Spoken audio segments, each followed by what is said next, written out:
يا مساء الفل عليكم. احنا دلوقتي امام القاعة رقم كام؟ رقم 8. اوكي. في جراند ميوزيوم. وفي حاجة جميلة جدا، جايبين آثار للملك مرين بتاعها. جايبين قصر الملك مرين بتاعها، والقصر معمول من الحجر الجيري. شايفين بقى شكل النافذة، نافذة القصر؟ شوف الديكوريشن بتاعها عامل ازاي. طيب، شايفين البوابة دي والكورنيش المصري، متعارف عليه في المعابد والعمارة المصرية من عصور الدولة القديمة. ده الكورنيش المصري فوق ده.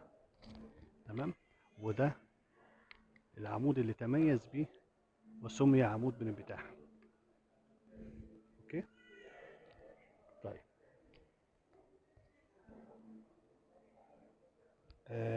خلي بالكوا بقى من حتة مهمة جدا.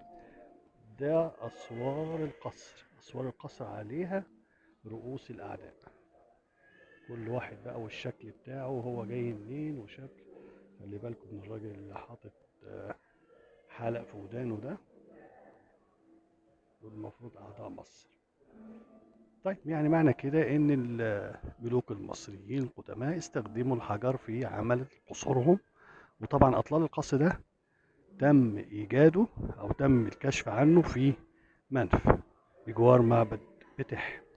وكلم عنه هيرودوت، وقال عن هذا القصر، وقال إن فيه يعني شيء عجيبة جدا، ولقى فيه بسين كبير قوي. اتكلم عنه واستغرب له طبعا، وأول مرة يشوف المنشآت دي.